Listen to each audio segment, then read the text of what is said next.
কিছুই অনুসরণ করো। বুঝতে পারছো না? হ্যাঁ, বলি বুঝবে কি করে যুবক?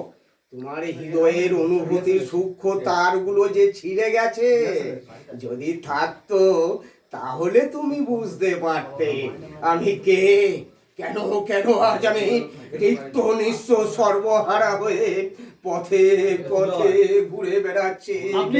আপনি ভাবতে অবাক লাগে, লজ্জায় লজ্জায় মাটির সঙ্গে মিশে যেতে ইচ্ছে করছে।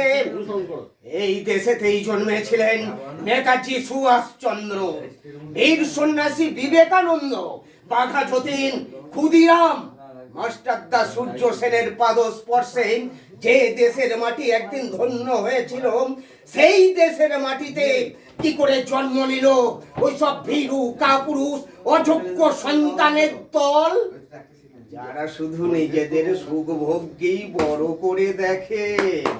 দেশের কথা, দেশের মানুষের কথা এক তিলার্থও ভাবে না গো, এক তিলার্থও ভাবে না। আপনি ঠিকই বলেছেন।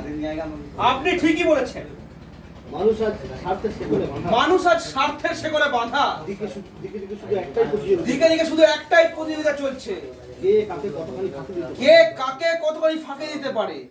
যে যাকে যতখানি ফাঁকি দেবে সে ততখানি সমাজের বুকে প্রতিষ্ঠিত হবে। Yes, yes, you are right. You are right, right, you are right. ন্যায় নিষ্ঠা কর্তব্য আজ মানুষ ভুলে গেছে। স্বার্থপরতাকে মূলধন করে মানবিকতা জলাঞ্জলি দিয়ে লোভের কালো থাবা লক্ষ লক্ষ অনাথ আতুরের সাধু স্বপ্নের অকাল মৃত্যু ঘটাচ্ছে। না না না গো না, এভাবে চলবে না, চলতে পারে না। আমিও আপনার সঙ্গে একমত। আমিও আপনার সঙ্গে একমত। সত্যি সত্যি এভাবে চলতে পারে না। তুমি তুমি মাঝে মাঝে মাঝে মাঝে মনটা আমার ব্যাকুল হয়ে ওঠে, এক জায়গায় দাঁড়িয়ে মাঝে মাঝে মনটা আমার বিদ্রোহ করে। মাঝে মাঝে মনটা আমার বিদ্রোহ করে ওঠে।